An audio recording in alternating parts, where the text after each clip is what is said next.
नजर जो ऊंची हुई तो दुआ बन गई, जो नीचे हुई तो हया बन गई, जो झुककर उठी तो खता बन गई और जो उठकर झुकी तो अदा बन गई। जिस बालक को गर्भ में ही परमात्मा श्री कृष्ण के दर्शन हो गए हों वह कितना पवित्र होगा, किंतु कलयुग का प्रभाव ही ऐसा है, अच्छे अच्छों को प्रभावित कर देता है।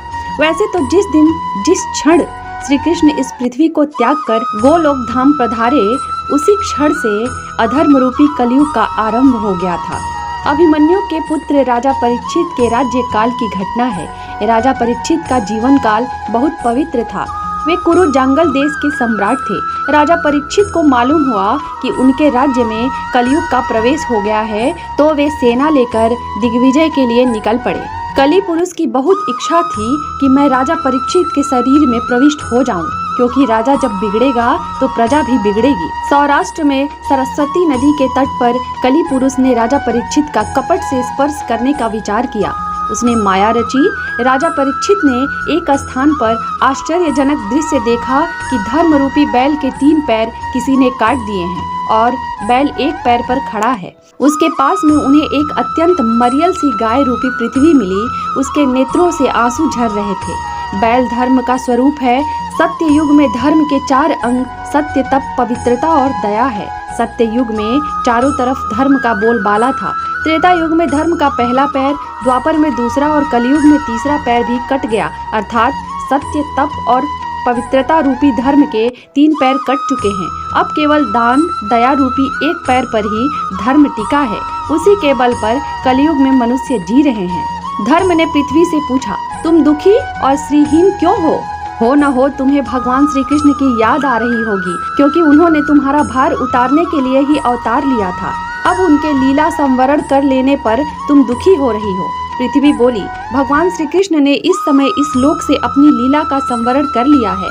उनकी छत्र छाया में, उनके चरणों में वसीभूत होने पर मुझे बहुत वैभव और सौभाग्य प्राप्त हुआ था। अब वह मुझ अभागिनी को छोड़कर चले गए हैं और यह संसार पापमय कलयुग की कुदृष्टि का शिकार हो गया है। यही देखकर मुझे बड़ा दुख हो रहा है। धर्म और पृथ्वी की बात सुनकर राजा परीक्षित को बड़ा आश्चर्य हुआ। उन्होंने धर्म रूपी बैल से पूछा, तुम्हारे 3 पैर किसने काट डाले हैं? मैं उनको सजा दूंगा। धर्म रूपी बैल ने कहा, काल, कर्म और स्वभाव मनुष्य के सुख दुख के कारण है। कौन सुख देता है और कौन दुख देता है, इसका निर्णय अभी तक नहीं हो सका है। राजा परीक्षित ने देखा कि एक राजवेशधारी शूद्र पुरुष जो कि कली था, गाय और बैल को डंडे से पीट रहा था, लातों से ठोकर मार रहा था।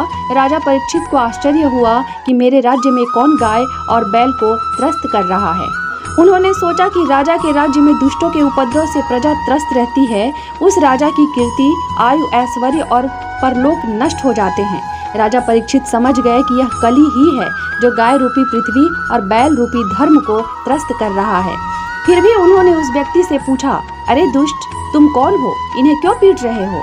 उस व्यक्ति ने कहा, मैं कली हूँ, मैं अपना काम कर रहा हूँ। राजा ने क्रोधित होकर कहा, मैं तुम्हें यहाँ नहीं रहने दूंगा।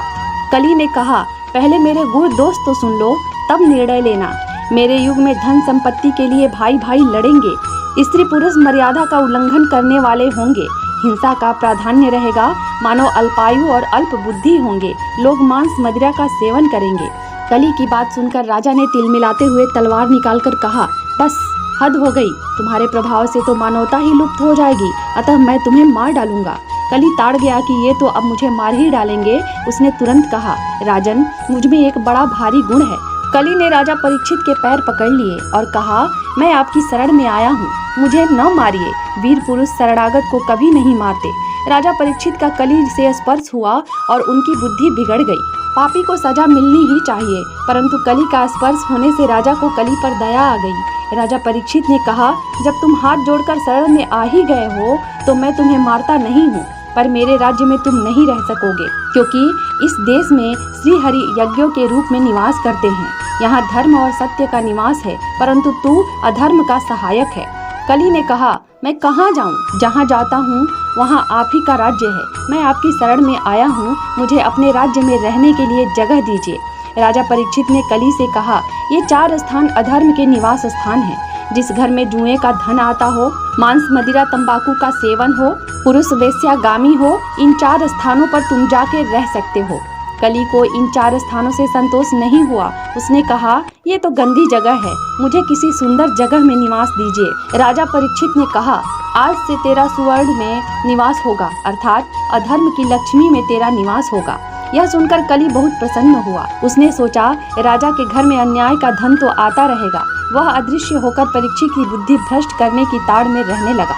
एक दिन राजा परीक्षित ने सोचा, मेरे पूर्वजों ने मेरे लिए क्या रखा है, यह तो मैंने देखा नहीं। इसलिए वे अपने पूर्वजों की संपत्ति देखने गए। वहाँ उन्हें एक पेटी में सुंदर मुकुट मिला। राजा को वह मुकुट बहुत पसंद आया और उन्होंने तुरंत वह मुकुट धारण कर लिया। वह मुकुट जरासंध का था, जिसे भीमसेन ले आए थे। यह पाप का धन था। धर्मराज युधिष्ठिर ने इसे कभी नहीं पहना था, किंतु कली के स्पर्श से परीक्षित की मति बिगड़ गई थी। कली पुरुष ने तुरंत राजा के शरीर में प्रवेश कर लिया। मुकुट पहनते ही राजा को शिकार खेलने की इच्छा होने लगी। राजा शिकार के लिए आगे बढ़े तो प्यास लगी। वे समीक ऋषि के आश्रम में गए और जल के लिए आवाज लगाई। ऋषि समीक ध्यान में लीन थे।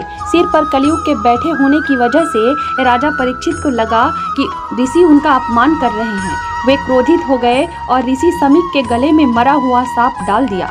उसी समय नदी में स्नान कर लौट रहे ऋषि श्रमिक के पुत्र श्रृंगी ने जब पिता के गले में मरा सांप देखा तो राजा परीक्षित को श्राप दे दिया कि 7 दिनों के भीतर तक्षक नाग के डसने से उसकी मौत हो जाएगी। श्राप मिलने पर राजा परीक्षित ने अपने पुत्र जन्मेजय को राजपाट सौंपकर गंगा तट पर मृत्यु की प्रतीक्षा करने लगे। सुखदेव भगवान ने राजा को मुक्ति पाने के लिए भागवत कथा सुनने को कहा। राजा परीक्षित को भागवत कथा सुनाते हुए सुखदेव को 6 महीने बीत गए और उनकी मृत्यु में बस 1 दिन शेष रह गया था।